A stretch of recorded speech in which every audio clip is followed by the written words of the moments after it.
Vamos dar início à correção do nosso primeiro exercício, da nossa primeira questão, que trata o cerne dela para a gente entender o conteúdo da norma de direito econômico. Para isso, temos uma proposição que é: leia atentamente a resolução da CAMEX, que é o Conselho de Ministros da Câmara de Comércio Exterior, e a reportagem para responder às questões propostas. Por questão de economia de tempo, a reportagem eu não vou ler, mas eu vou me ater apenas à resolução. E, e ao longo da leitura da resolução, eu vou explicar um pouco o que dizia a reportagem. Olha que interessante. Resolução 1 de 19 de janeiro de 2010. Nesta resolução, o presidente do Conselho de Ministros da Câmara de Comércio Exterior, no uso das atribuições que lhe conferem a lei, ele vai resolver o quê? Adicionar na lista de exceções à tarifa externa comum, de que trata o anexo 2 da resolução da CAMEX 43 de 2006, ele vai incluir um produto, uma lista de exceções. O que é isso? O Brasil faz parte do Mercosul, e no Mercosul o Brasil estabelece, que é uma união aduaneira imperfeita, o Brasil adotou com os demais países uma tarifa externa comum, ou seja, as alíquotas de importação de bens e serviços, elas são estabelecidas de forma idêntica aos países. Ou seja, então, se o Brasil importa um produto, que no caso aqui é o fosfato de oseltamivir, ele vai adotar a mesma alíquota que a Argentina, que o Paraguai, que o Uruguai e futuramente a Venezuela e a Bolívia, que estão aí entrando, completando o processo de adesão ao Mercosul. Mas, pois bem, o que é isso? O que é o fosfato de oseltamivir? Isso aí é o princípio ativo de um medicamento que ficou muito conhecido no ano de 2010, que é o Tamiflu. O Tamiflu é um medicamento que combate a influenza A, o H1N1, também conhecido como gripe suína. Na época, em 2010, teve um surto disso aqui no Brasil e no mundo. As pessoas ficaram com muito medo e houve uma corrida às farmácias, aos hospitais para adquirir esse medicamento.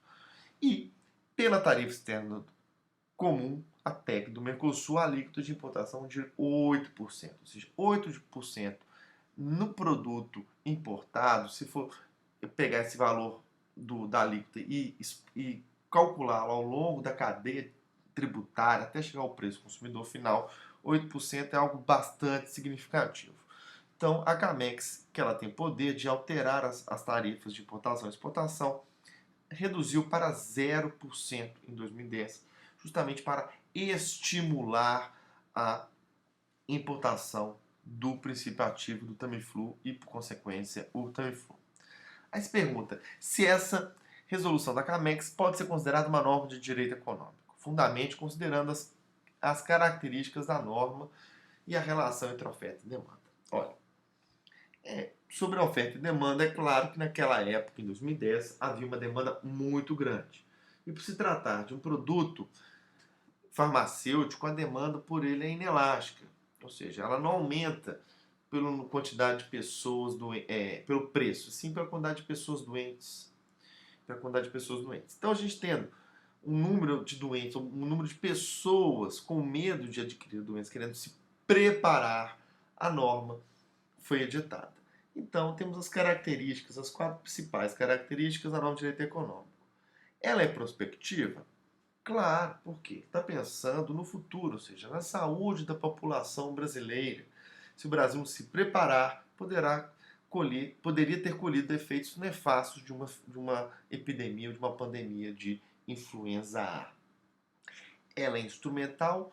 É, porque ao alterar o objetivo, apesar da norma ter como objetivo único reduzir a zero temporariamente a alíquota de importação, ela atinge outros fins, que é adequar o preço à necessidade de oferta e de demanda. Ela também está auxiliando na proteção da saúde. E ela vai também, por consequência, conciliar interesses dos consumidores, do governo, dos hospitais, dos médicos que queriam se preparar para esse surto que felizmente não chegou a se concretizar. A norma também é flexível, por quê? já que a CAMEX, que é um órgão do Poder Executivo, tem o poder de alterar imediatamente uma alíquota de importação, ela pode ser ágil, ou seja, a flexibilidade permite que a norma de direito econômico se amolde à necessidade do mercado, que na época era combater um possível surto de H1N1.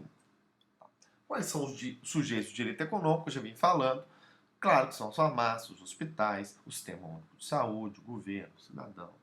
A letra C pergunta-se: o dispositivo citado pode ser considerado fonte do direito econômico? Em caso positivo, cite qual tipo de fonte. Claro que é uma norma, é uma fonte do direito econômico e um ato normativo da administração.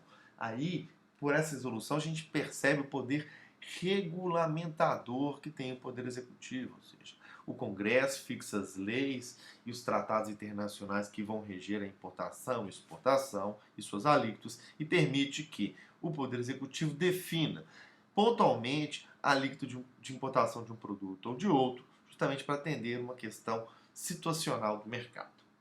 A letra D pergunta-se se a resolução da CAMEX apresenta uma política mais tendente ao dirigismo ou ao liberalismo econômico. É claro que ela é bastante dirigista, porque se tivesse um sistema mais liberal, não seria necessário, ou talvez seria desinteressante ao Estado intervir na economia. Então, como o Estado está atuando para reequilibrar a oferta e demanda de um medicamento, nós temos aqui uma política tendente ao dirigismo econômico. Os artigos que fundamentam da Constituição, que podem fundamentar esta resolução, são o artigo 1º, inciso 3º, que trata da dignidade da pessoa humana, que é o princípio que vai conformar os direitos fundamentais, e no artigo 6º temos o direito à saúde. A saúde, ter saúde significa ter dignidade. E no artigo 23, a competência comum de todos os entes federados, no seu inciso 2º, zelar pela promoção da saúde, promover a saúde. E o artigo 170, na ordem econômica, ela tem por fim atingir a justiça social. Ou seja, sem saúde não temos justiça social. Então o artigo 170 também nos auxilia porque ele é uma intervenção, né? Ao regular o alíquota de imposto, o governo está alterando as relações de oferta e demanda no mercado. Então, é uma clássica intervenção do Estado da Economia. No artigo 196 e seguintes são os que vão disciplinar a questão da saúde na nossa Constituição Federal. É isso aí, espero que tenham gostado e voltem para as próximas correções. Um grande abraço, até mais.